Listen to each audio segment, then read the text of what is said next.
I would like to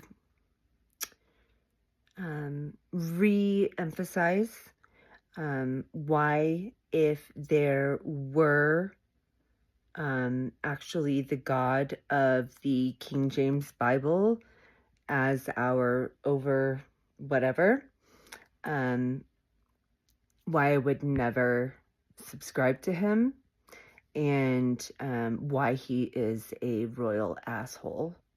The prime example would be me having been sexually molested from the time I was 2 until I was 10 years old.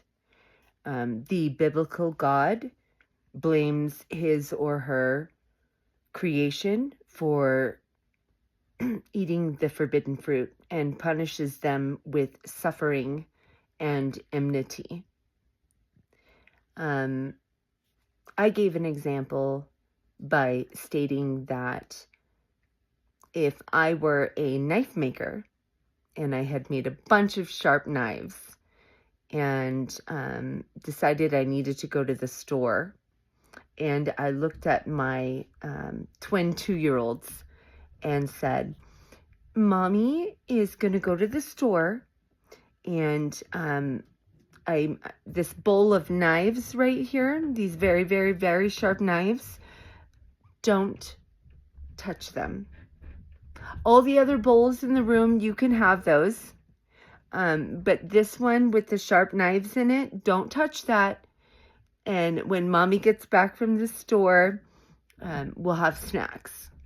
And then I went to the store and left my 2-year-old twins at home.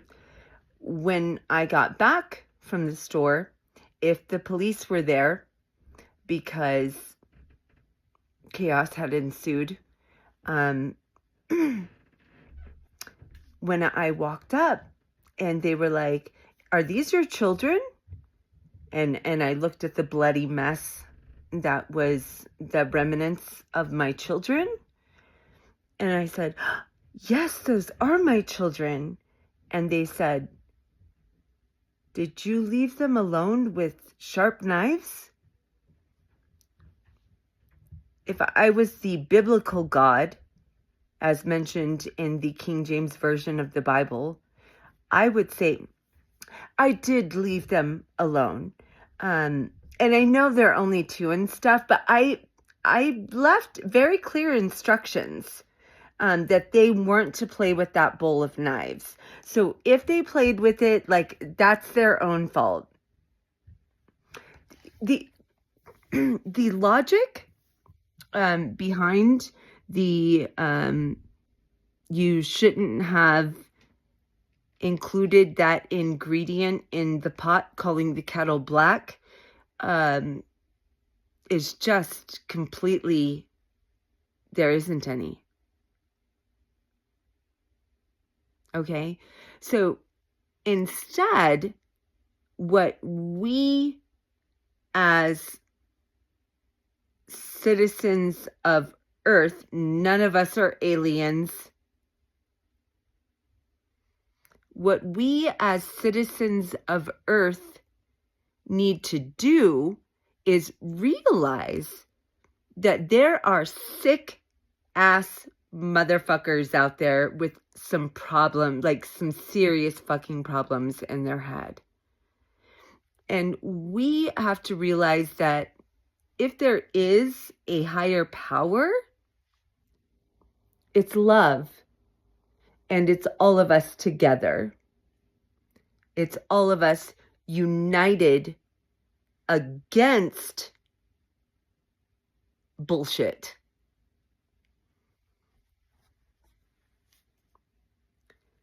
United we stand, divided we fall.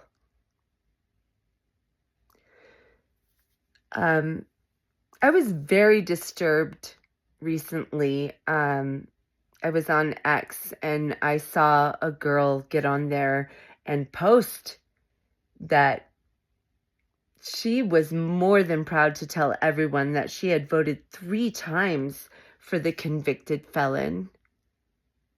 I don't know where the 3rd time comes from. However, when you look at the fact that Trump was on Epstein's list, and Trump is also friends with P. Diddy, and this man is getting ready to be inaugurated and has recently been convicted of 34 felonies for what he did during the first. I mean, like, why are you proud? Are you just announcing to? Because I have heard the saying, if you can't beat them, join them. Me personally, I have reached out and said, if I can't beat this, please fucking kill me. Because I'd rather die. I'd rather die than to subscribe to the channel that thinks it's okay to be a sexual predator to underage people. Children. They are supposed to be able to chill during this part of their life. Us, young adults, seniors, we should be the ones dealing with the problems. The kids shouldn't be the ones dealing with the problems. We were meant to live for so much more, but we lost ourselves.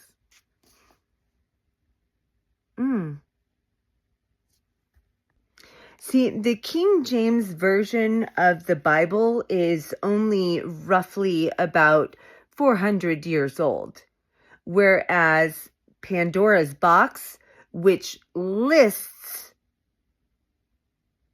poverty as the first sin. Why? Because of greed.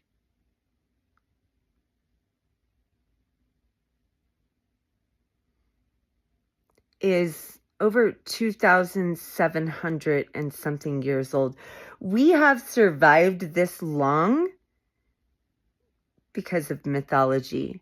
We haven't survived this long because of Christianity.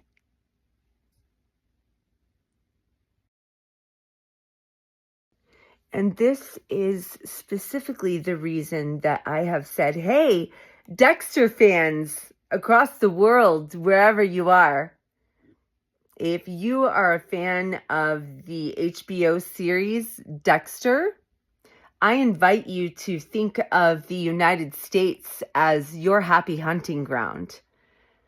There are those of us here that don't subscribe to, like, want to promote, support, turn a blind eye to any of that pedophilia. However, it would seem that, Margaret Atwood's prophecy isn't failing. And, you know, in the New Testament, it says, whether there be prophecies, they shall fail. Whether there be tongues, they shall cease. Well, my tongue ain't ceasing. And Margaret Atwood's prophecy looks like it's coming scarily, airily true. So on behalf of, like, all of Earthlings, I'd like to say that humankind has survived this long because of mythology. It hasn't survived this long because of religion and people who require religious services because they are fucking up with children's private parts.